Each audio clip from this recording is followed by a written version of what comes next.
3 लोगों की मौत हुई और 3 लोग पीएमसीएच में भर्ती हैं। पीड़ित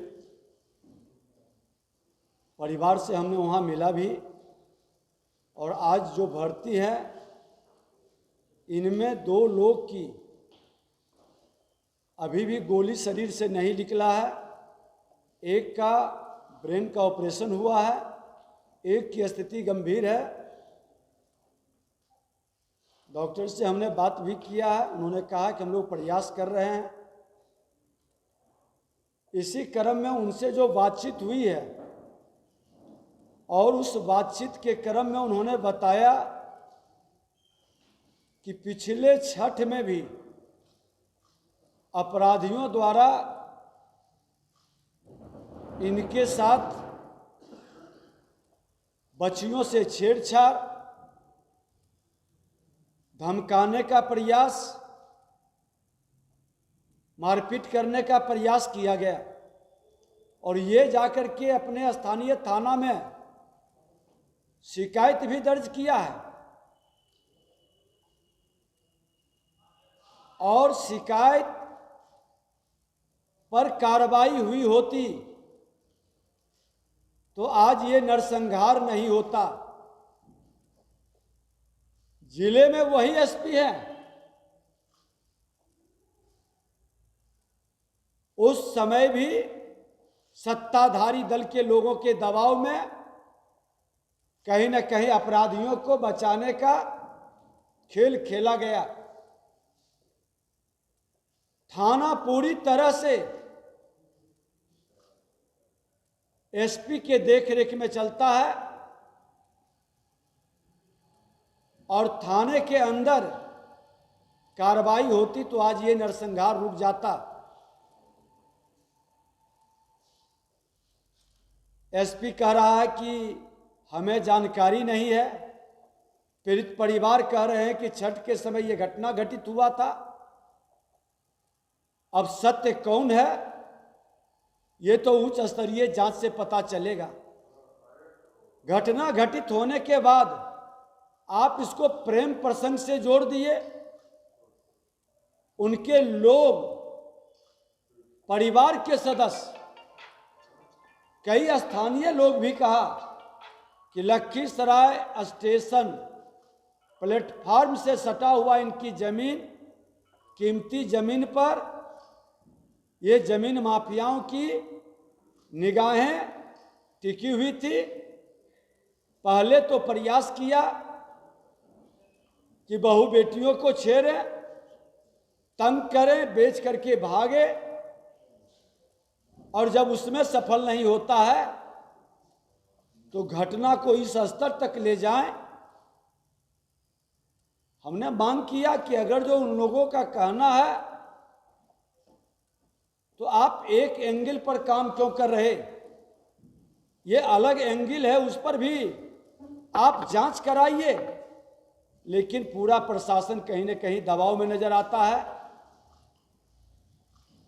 और जब एसपी के कहने पर डीआईजी एक मृतक बच्ची का फोटो, प्रेम प्रसंग का कई फोटो को सजा रहा हो और दिखा रहा हो, ये मानवता को लज्जित कर रहा है। और ये मानसिकता प्रशासन का दिखाई पड़ रहा है कि ये माइंड सेट कर लिए कि हमको और इधर उधर जांच नहीं करना, ये प्रेम प्रसंग कह के इसको दबा देना। इसके पहले भी लखीसराय के अंदर इस तरह की कई घटनाएं घटित हुई है। हमने पहले भी बताया कि पीट कर जिसकी हत्या की गई, हॉस्पिटल गया, उसको मृत घोषित किया और हार्ट अटैक कर करके पोस्टमार्टम रिपोर्ट में दे दिया गया है। इसी एसपी के रहते परिवार के लोग छटपटाते रह गए, कहीं कोई सुनवाई नहीं हुई। और इस तरह की कई घटनाएं अपराधियों को बचाने का एक लंबी राशि का लेन देन कर करके ये खेल लखीसराय के अंदर हो रहा है।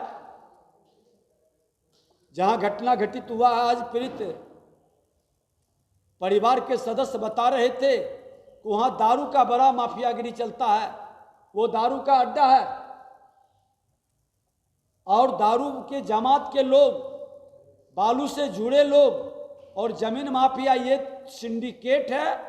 और ये सिंडिकेट टारगेट करता है और टारगेट करके प्लानिंग करता है। आज बताइए कि जो नोटबुक जारी किया है, इस तरह का एक अपराधी जो पहले भी जेल गया है, उसकी ये भाषा नहीं हो सकती।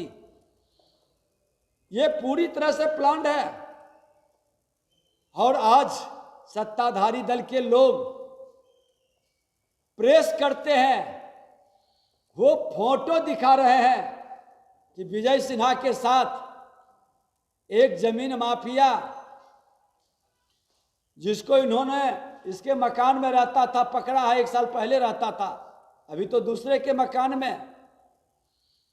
अरे हम तो जन कल्याण संवाद करते हैं, लोग आते हैं और हम लोग को अभिनंदन करता है, मैं भी कर देता हूं। लेकिन हमने तो खुल के कहा, मेरा जिला अध्यक्ष ने प्रेस करके कहा कि उनको 2000 में ही 2020 में ही निकाल दिया गया। उसका फोटो किसके किसके साथ है कल उन्होंने जारी भी किया था। लोग देखे भी थे कि आरजेडी के महासचिव, प्रदेश के महासचिव के साथ, आरजेडी के प्रदेश महासचिव के साथ वो सम्मिलित है। लोग वो बता रहे थे कि वो उस पार्टी में सम्मिलित भी है। और ये फोटो स्पष्ट बताता है कि जिस लोगों को बचाने का जदयू के नेता का खेल खेल रहे हैं, जिसका नाम लोग ले रहा है कि अपराधी को भगाने की भूमिका निभाया, नगर परिषद के चेयरमैन है, अब उसके बेटे के साथ उस अपराधी की फोटो है। और फोटो जब निकलना शुरू हुआ है तो फोटो बड़े लीडर, वहां के बड़े जनप्रतिनिधियों के साथ भी नजर पाएगा। तो फोटो की कहानी से अपराधी को बचाने का खेल और वर्गलाने का खेल न करे। मैं तो कहता हूं कि मेरे दल का कार्यकर्ता हो, मेरे परिवार का सदस्य हो, पहले भी मैंने सदन में कहा है, खुल करके कार्रवाई करो और सजा दो, वर्गलाने का खेल बंद करो। आपने कहा कि विजय सिन्हा का बालू का साइड चलता है, खुला चुनौती है। माननीय सांसद ललन बाबू, आपके जो जदयू के जिला अध्यक्ष और लटक हैं, जो कई लोग प्रेस कॉन्फ्रेंस सम्मिलित रूप से कर रहे थे, एक भी बालू से जुड़ा हुआ मेरा या मेरे परिवार का प्रमाण है तो आप सार्वजनिक करिए, और नहीं करते हैं तो फिर माफी मांगिए और इन लोगों पर कार्रवाई करिए। ये अपराधियों को बचाने के लिए आप डायरेक्शन को डाइवर्ट मत करिए, क्योंकि लखीसराय में ये पहली नरसंहार नहीं है। कई लोगों की हत्या जमीन के कारण, बालू के कारण, दारू के कारण हो रहा है। और ये सिंडिकेट पूरे प्लानिंग वे में वहां हत्याओं का दौर चला रहा है। वहां का जनप्रतिनिधि होने के नाते हमारी जिम्मेवारी है इस सिंडिकेट के तोड़ने का, इस पर कार्रवाई कराने का। आप उच्च स्तरीय जांच कराइए, निर्दोष रहेगा।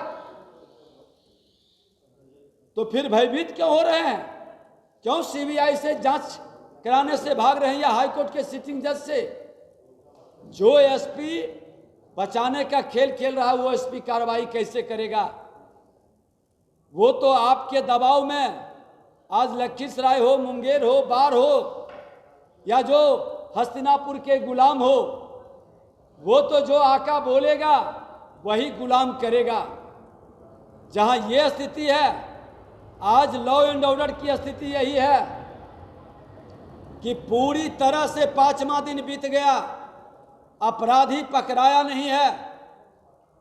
और मैं कह देना चाहता हूं कि अगर जो अपराधी की गिरफ्तारी नहीं हुई और माननीय मुख्यमंत्री जी, वही लखीसराय में नरसंहार हुआ था, बालू नरसंहार, आप ही के बड़े भाई श्रीमान लालू प्रसाद यादव की सरकार थी, उन्होंने मुआवजा ही नहीं दिया था, नौकरी भी दिया था। जरा फाइल निकलवाइए। और अपराधियों के गोली से मरने वाला ये गरीब ब्राह्मण का परिवार उजड़ गया, डेली कमाने खाने वाला था। किसी भी जाति का मृतक हो जो अपराधियों की गोली से मरता है, घायल होता है, उसका परिवार उजड़ता है, सरकार उसको मुआवजा कम से कम 5 लाख रुपया दे। और इसको लेकर के मैं लखीसराय से शुरू करूंगा कि महागठबंधन के रीजन में जो इतने अपराध बढ़े हैं और अपराधियों की गोली से मरा है, उस अनाथ बच्चे और विधवा को मुआवजा देने के लिए महाधरना का कार्यक्रम करूंगा। और मुआवजा नहीं दीजिएगा तो फिर ये लोग सामूहिक रूप से जन आंदोलन पूरे बिहार के अंदर चलेगी, क्योंकि गृह विभाग आपके जिम्मे है, आप लोगों को सुरक्षा देने में सक्षम नहीं है।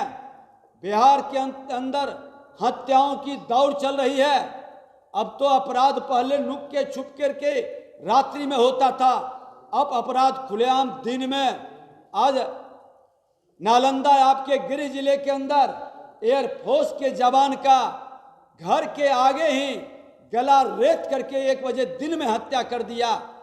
इसी तरह की घटना जमुई के अंदर 2 लोगों को गोली मार देती है, मौत हो जाता है। एक दिवाकर यादव को चैलेंज दे करके प्रशासन में जाकर वो शिकायत करता है, फिर भी आकर के घर पर गोली मार देता है। गिरोह सब आपके सत्ताधारी दल से जुड़ा लोग है। क्यों कार्रवाई से आप हस्तिनापुर का गुलाम भ्रष्ट प्रशासक को जो थाने का डाक लगाता है और खुलकर वसूली करता है, ऐसे लोगों को, ऐसे निकम्बे लोगों को आप लखीसराय के अंदर बैठाते हैं। जिले के अंदर अच्छे पदाधिकारी को आप क्यों नहीं बैठाते हैं? आज लखीसराय हो, बेगूसराय हो, जमुई हो, मुंगेर हो, आप तमाशा बना करके रख दिए हैं। वैशाली के अंदर जवाब देना होगा मुख्यमंत्री जी को। और गलत आरोप लगाने का विपक्ष आपके आरोप से नहीं घबराता है। खुला किताब है, खुल करके जांच कराइए। सत्ता में आप बैठे हैं कि बालू माफिया विजय सिन्हा है या बालू माफिया आपके सत्ता में बैठा लोग है, राजद और जदयू से जुड़ा लोग। बालू और दारू से ये सिंडिकेट कौन अरबपति और खरबपति बन रहा है? हर थाना प्रभारी करोड़पति बन गया। इस पर आपका बयान आना चाहिए और उच्च स्तरीय आप जांच कराएं। और नहीं जांच कराएंगे तो जन आंदोलन शुरू होगा। मुआवजा हर हाल में देना होगा, क्योंकि आपके लापरवाही से, प्रशासन की गैर जिम्मेदारी से इन लोगों की मौत हुई है। और आप मुआवजा का घोषणा करें, 1 सप्ताह के अंदर नहीं करेंगे तो एक नया जन आंदोलन शुरू होगा।